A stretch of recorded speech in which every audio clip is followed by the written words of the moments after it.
crack window ម្ដង window 11គាត់ load ពាក្យថា need activate គាត់ប្រើបាន window activate បាទអញ្ចឹងមានថាកាលណា load នៅខាងគៀនហ្នឹងគឺយើងត្រូវការ activate ទេបើមិនអញ្ចឹងទេថ្ងៃណាមួយយើងបើកទៅcomputer យើងអត់ដំណើរការវាទាមទារត្រូវការ repair ឬក៏ត្រូវការឈប់ window អីបញ្ហាទៅមុខទៀតទៅចឹងបើអ្នកទាំងអស់គ្នាឃើញវាថា activate window ហើយយើងយក computer ទៅកាន់គ្រូយើងទៅឬក៏អាចមើលវីដេអូនេះក៏បានដែរហើយចំពោះ software អាចឆាតមកបាទតាម Telegram ណាគ្រូឲ្យ free ឬក៏គ្នាយើងកុំឲ្យញ៉ៃញ៉ៃបាទបោះលុយទៅយកទៅឲ្យជាងតែម្ដងអាង computer ណាគេ crack ដែរណាអញ្ចឹង crack ហ្នឹងស្រួលទេបាទតែបើយើងយកទៅក្រៅឲ្យគេ crack ហ្នឹងអស់លុយបាទ5រៀល10រៀលអញ្ចឹងទៅអញ្ចឹងយើងគ្រាន់តែចុចពី3ផាច់ទេយើងទៅចាំអស់លុយអញ្ចឹងយើងចូល search មកគ្នាយើងចូល setting អញ្ចឹងយើងទៅមើល privacy and security ដើម្បីធ្វើការបិទកម្មវិធីចាប់មេរោគណាព្រោះកម្មវិធី crack គឺកម្មវិធីដែលមានមេរោគអញ្ចឹងយើងត្រូវបិទកម្មវិធី Windows Security នឹងចេញអញ្ចឹងឥឡូវយើងចូលទៅកាន់ Privacy and Security អញ្ចឹងយើងទៅបិទបាទចូលពាក្យ Manage Setting មកអញ្ចឹង real time ហ្នឹងយើងបិទមកបាទអញ្ចឹងយើង off ទាំងអស់បាទដើម្បីយើងដាក់ crack ទៅ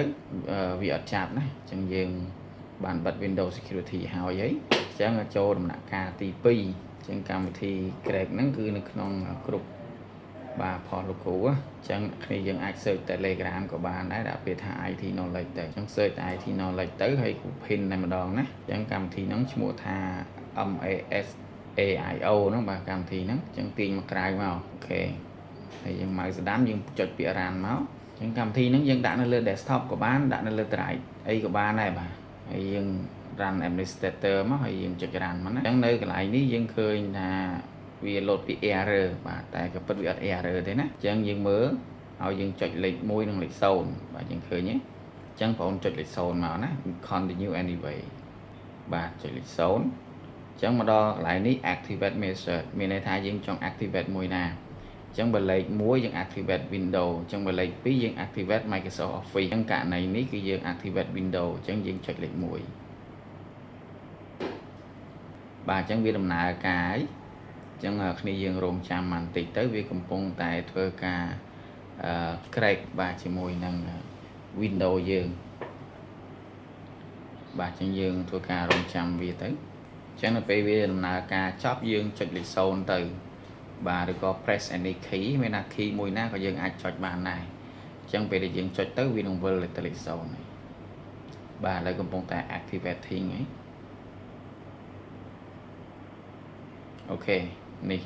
អញ្ចឹងនៅពេលដែលយើង activate ហើយវានឹង load ពណ៌ខៀវហើយគេបញ្ជាក់យើងទៀតណាថា Windows 11 Pro យើង activate ហើយអញ្ចឹងយើងមកមើលនៅលើ desktop យើងវិញគឺអត់មានពាក្យថា activate Windows ទេមានថាយើង crack បានជោគជ័យហើយយើង activate Windows បានជោគជ័យហើយអញ្ចឹងណាបាទអញ្ចឹងមានតែប៉ុណ្្នឹងទេក្នុងការ crack ជាមួយ Windows បាទបានមើលហើយសូមជួយ subscribe ផងអរគុណច្រើនជួបគ្នាវីដេអូក្រោយ